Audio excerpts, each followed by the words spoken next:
주님 평화. 예, 오늘 국군의 날인데 여러분들은 좀 쉬시겠지만 저는 이제 사무실에 출근해서 지난 후원의 가족들, 모집한 가족들 또 이렇게 등록을 하고 해야 돼서 오늘 저는 사무실로 출근을 합니다. 오늘도 일을 하시는 분들도 많으실 거예요. 뭐 휴일과 상관없이 삶이라는 게 참 빡빡하고 힘이 들죠. 아마 오늘 독서 말씀을 읽으신 분들이라면 또 그걸 보면서 울컥하신 분들도 계실 거예요. 와, 이렇게 나의 힘든 삶, 고된 삶, 그 옛날 욥도 이런 경험을 하고 이렇게 고백을 했구나. 궁금하신 분들은 오늘 제1독서 한번 꼭 읽어보시길 바랍니다. 오늘은 간단하게 그 가톨릭과 개신교의 묘한 생각의 흐름의 차이를 하나 얘기하고 싶어요. 두 종교 다 하느님을 믿어요. 하느님을 믿고 있고, 다른 거 배제할게요. 무슨 뭐 마리아 교다부터 시작해가지고 뭐 절대적인 믿음, 뭐 믿음만으로 건든다, 뭐 이런 말 좀 다 제거하고 지금 기본적인 걸 얘기하는 겁니다. 두 종교 다 하느님을 믿고, 두 종교 다 예수 그리스도의 죽음과 부활, 그로 인한 죄의 용서와 영원한 생명을 믿고 있는 교회예요. 삼일체 하느님을 믿고 있고, 예, 기본적으로 그 믿음의 바탕은 똑같은데 믿음의 방향성에서 흐르는 기류가 있어요. 묘한기로. 예를 들면 이런 겁니다.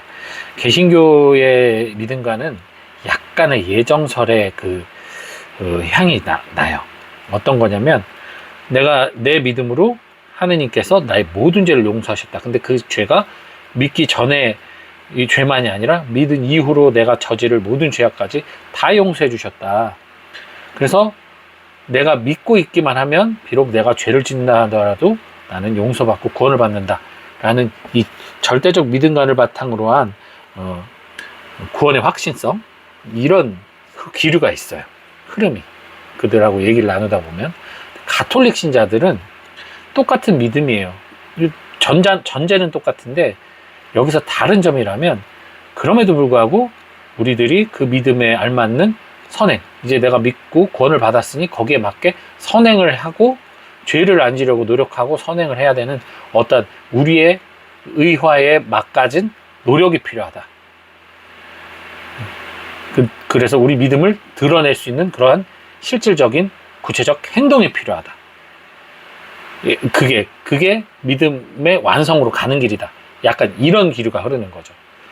둘 다 설득력도 있고 어떻게 귀 기울이느냐에 따라 다 좋은 말 같아요.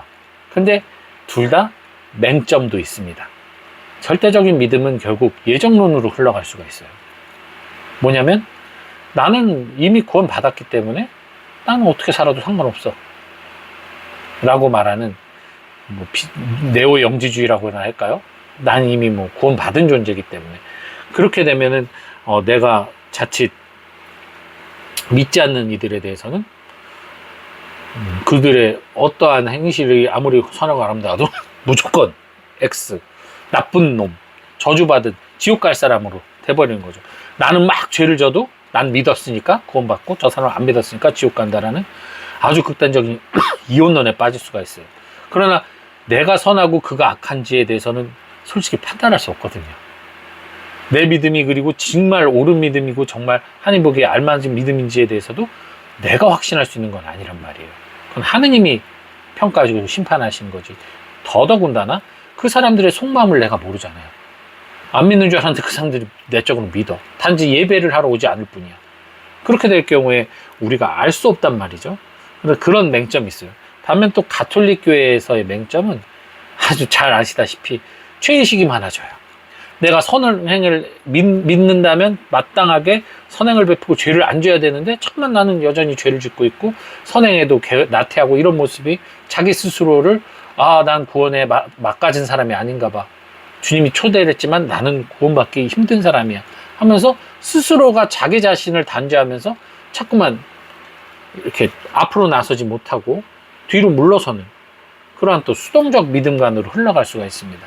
그래가지고 저 맨날 전 성당에서 강론하다가 몇 번 본당에 몇 번 같은 본당 가면 무조건 질문하는 게 여러분 나는 천국 갑니다. 손 들어보세요. 그러면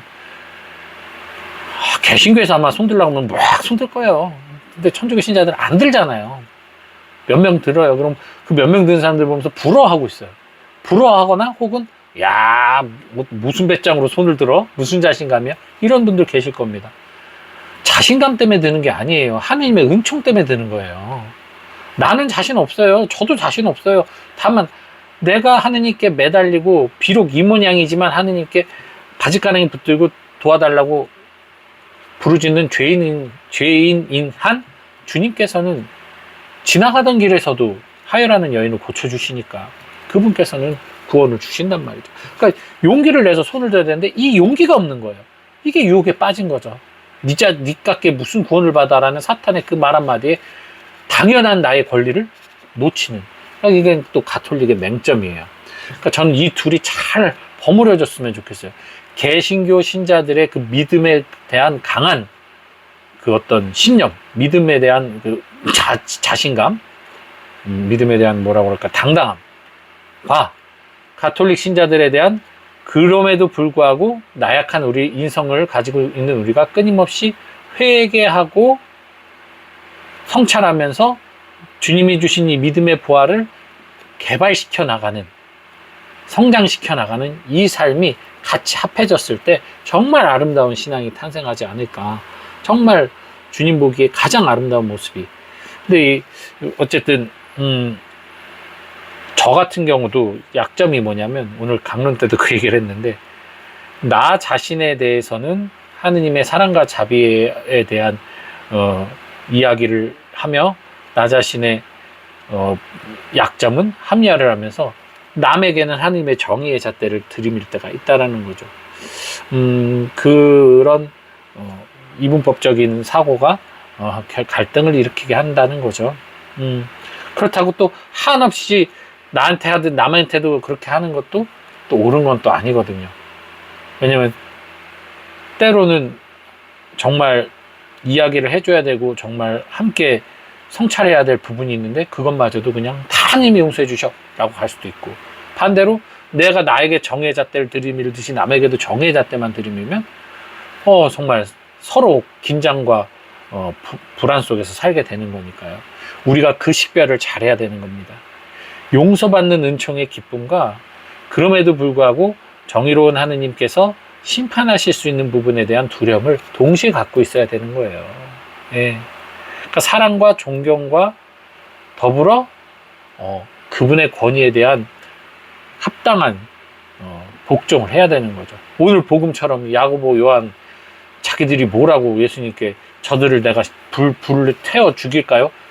그 권한을 달라고 요구하고 있잖아요. 아담과 하바하고 똑같잖아요. 원죄예요, 그게 바로. 그건 하느님이 알아서 하신 거죠. 우리가 청해서 하는 일이 아닙니다. 근데 우리 얼마나 천벌받을 것이야, 반드시 하느님께서 용서하지 않을 것이야, 얼마나 쉽게 그런 얘기를 합니까? 교만한 거죠. 그걸 우리 예수님 꾸짖으세요. 예수님을 배척했던 사마리아인들보다 예수님에게 그러한 권능을 청했던 제자들을 꾸짖고 계신단 말이죠. 그러니 저희들 믿는 이들은 그 부분에 대해서 더욱더 조심해야 될 것입니다. 어쨌든 이 가톨릭과 개신교의 이 묘한 그 기류 차이가 서로 잘 서로를 거울 삼아서 합해진다면 나중에 정말 종교가 다시 하나의 믿음 안에 일치할 수 있는 기회도 주어지지 않을까라는 기대와 또 기도를 해봅니다. 오늘 하루도 여러분 행복한 하루 되세요. 주님 평화.